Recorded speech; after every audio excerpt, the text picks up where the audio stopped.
Hey, welcome to this episode of the EVERBLACK Podcast. Now, Valentine's Day, that special day where you bring your significant other a heavy-ass album filled with stank-face-inducing riffs, blast beats, disgusting breakdowns, and windmills, and maybe even a cuddly teddy and some chocolates. If that isn't on your gift list for Love Day, then it sure as hell should be, because Suicide Silence are releasing their new heavy-as-fuck album, Become the Hunter, this Friday, February 14. And joining us on this show to talk all about it is guitarist Mark Heylmun from Suicide Silence. And he had heaps to say about the concept behind it, playing Hammersonic Festival and Knotfest, touring with Slipknot, hanging with Clown while cooked on shrooms, and of course his favourite Aussie beers, and also the Meltdown burger, which is a tie-in with the album that they're doing over there in the States. It sounds pretty damn epic.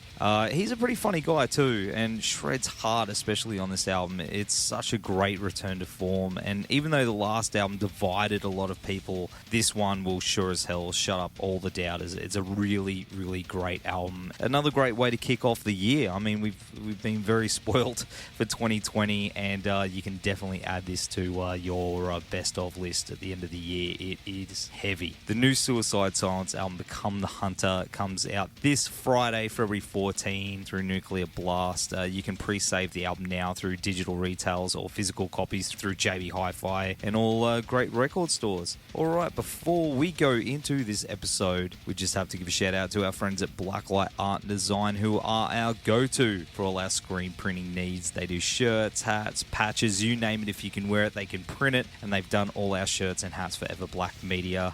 And they're awesome guys, really, really helpful every single time. Check them out at www.blacklightad.com.au. Show is also brought to you by our friends at RW Promotion, who are the best in the biz when it comes to stickers, flyers, banners, badges, and all other promo you need for your band or business.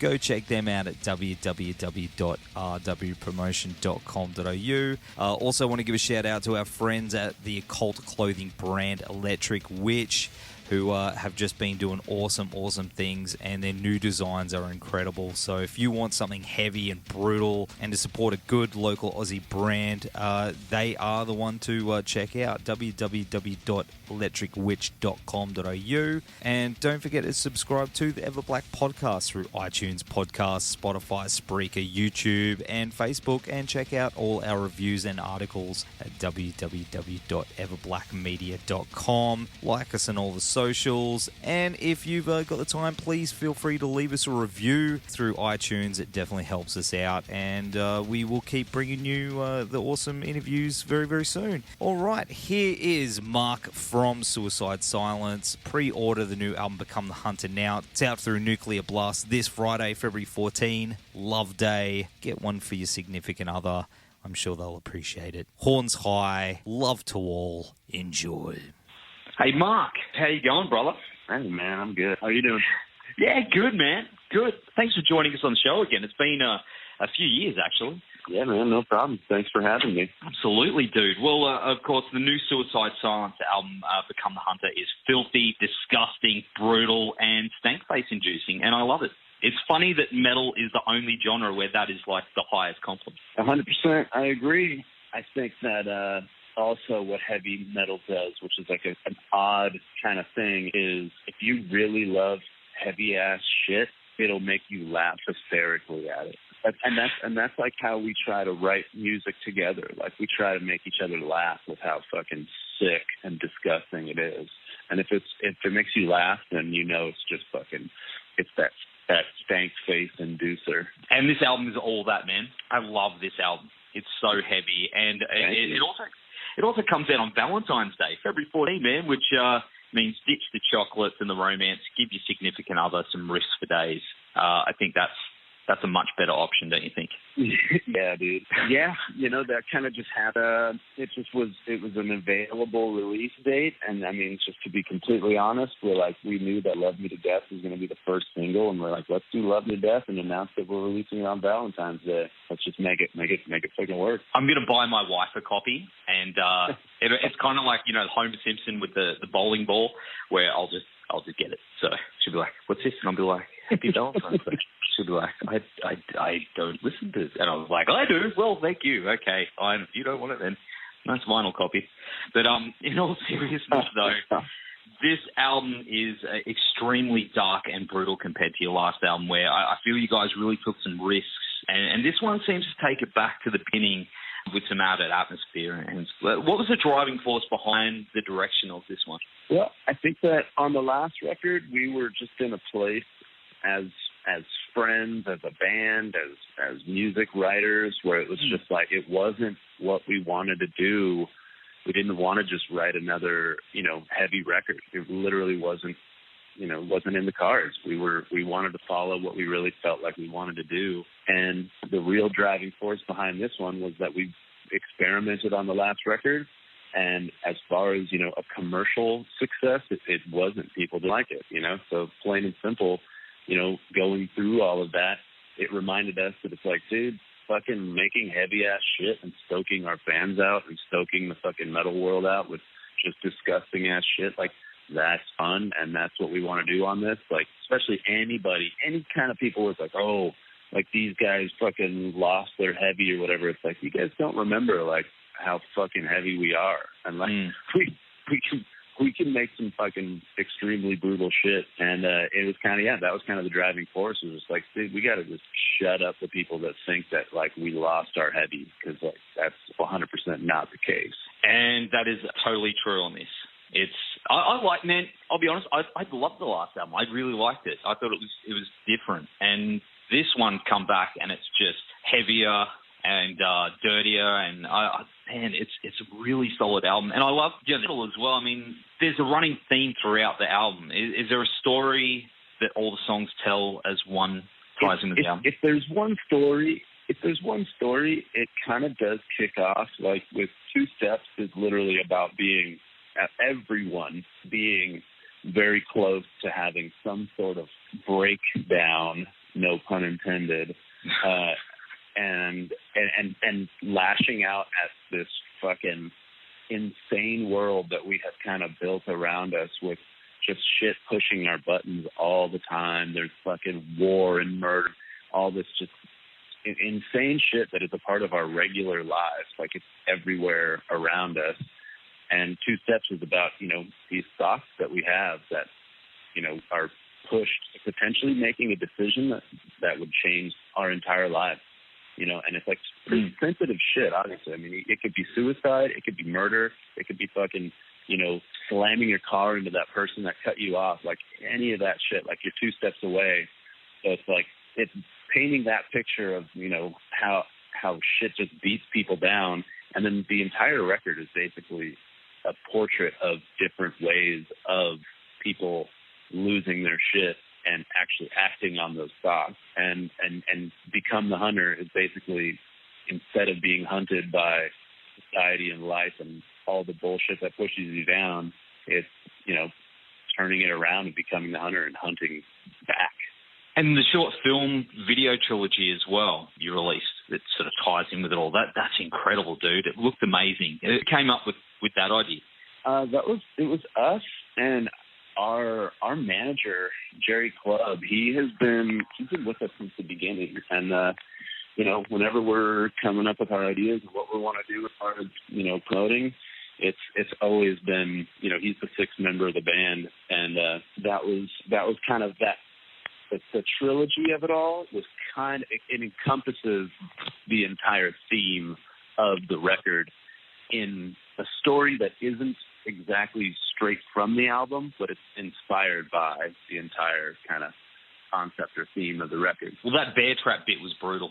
That was tough to watch.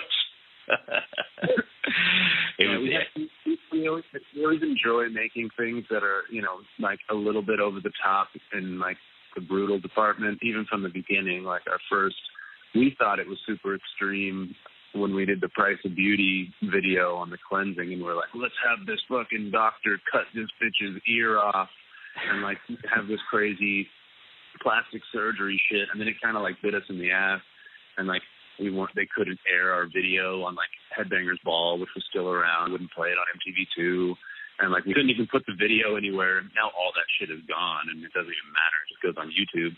But then once again, we did it on this, and we made these gnarly ass videos, and now they're all age restricted because it's violent. You have to be signed into YouTube and like agree to be able to watch them. So we're still like we're just too extreme for the mainstream, I think, all the time. That's for sure. But in saying that, you're doing some listening parties for the album, including one at a place called Grill 'em All. How epic is that? And there's a Meltdown burger. That's fucking awesome, man. Yeah. We've wanted to do it for a long time. That place it used to be a food truck. It started off probably 10 years ago or more, and they used to be a food truck, and they used to go to like Century Media. Blade and all the record labels that are around your Nuclear Blast, and like it all kind of started as like selling burgers to fucking metalheads, and now there's an actual location, and we've been fans of that place for a long time. I mean, anything that's fucking metal and food, it's great. So what's on this Meltdown burger? Dude, you actually are asking the wrong guy, because I have no idea. All I know is it's an exclusive burger for that day, and I know there's a vegan option. That's all I said. I was like, make sure you fucking have a veggie burger as well. There you go. I'm keen to check it out. I know it's spicy. I heard that it's spicy. I think there's jalapenos or some shit on it. It's brutal. As long as it goes with the song title. You shit in your pants. You're playing Knotfest and Hammersonic Festival, and Hammersonic, man, for me is like the dream festival. I love it. Like everything over there, they love their metal over in Indo. Have you played that one before? No, we haven't done Hammersonic. We did another one that I can't remember the name of right now, but I had no idea that it was going to be what it was. We were just playing this we're on this bill, and then we show up, and it's like, holy shit, there's like fucking something like 15,000 people at this show, and it was huge. And I think that Hammersonic is a little bit supposedly bigger than that. It's massive. It's like I've had one fun, man. There's people fun. One of my mates years ago played it, and he said it was one of the best experiences of his life. Because they're so passionate about music and metal over there. And man, one day I'll get my ass over there. But of course, I mean, in regards to Knotfest, you have done that one before, I believe. How's it touring with the Slipknot guys and hanging with those guys out on the road? They're great. I mean, Slipknot, our first real, I would say that Slipknot, touring with Slipknot is what kind of like broke us into any sort of like, household kind of name, because we toured with Slipknot in 2008, and that was the first time we met them, and they were all awesome. I remember that was before, what the fuck record was that? I'm blanking on the one after Subliminal Verses. Clown came on our bus and wanted to listen to the new Slipknot with us and listen to our record and like talk about it. I'll never forget it. And I remember like me and Mitch were on mushrooms. And it was like a random event of like, we had never met him in our lives, but we knew who he was, obviously. And he just comes on the bus and he like knocks. He's like, hey, like, you guys want to hang out? Like, I got the new Slipknot. Like, I'd love to listen to your guys' record with you and just like talk about how you guys write and all this stuff. So we got to have this like bro down. I don't think I've ever even told him that I was on mushroom when that happened. And like, we have a picture, this Polaroid picture. Like, we had this Polaroid camera, and we have a picture of all of us on the bus with Clown, and we were all fucking, I was like 18 or 19 years old at the time, and basically those dudes are fucking cool as shit, and, one, they deserve every, ounce of fame that they have, because they're down, and they support the underground, they're great. They sure do, man. They've actually introduced me to a few bands over the years. You know what I mean? You end up Googling who they're playing with and stuff. So, yeah, they're pretty cool like that. And you guys are awesome like that too. Of course, when can we expect to see you dudes back down here in Australia? Dude, I'm trying to get over there at the end of the year, but we haven't quite got it locked in yet.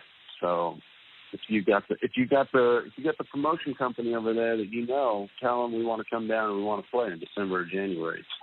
Really want to. Summer, hot, beers, barbecues. Let's do it, bro.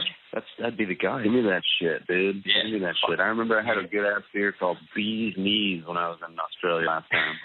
I haven't had that one. I'm gonna have to check that out. I love my beer.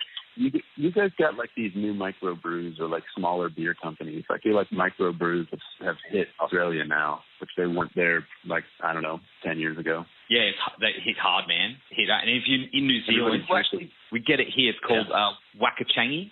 You get one of those, and fucking awesome. Man, that's my drop right now. I'll hunt that shit down anywhere. I'll drive an hour to get a carton of that. Yeah, I'm into it. Or I'll settle for a VB though. I'll drink it. Hey man, you're talking my language. There we go. You know?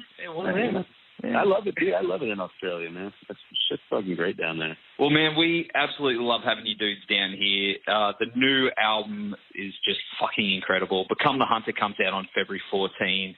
Mark, thanks for hanging on the show again, bro. And I'll get you some beers for when you come down here. Hell yeah, dude. I'll bogan out with you.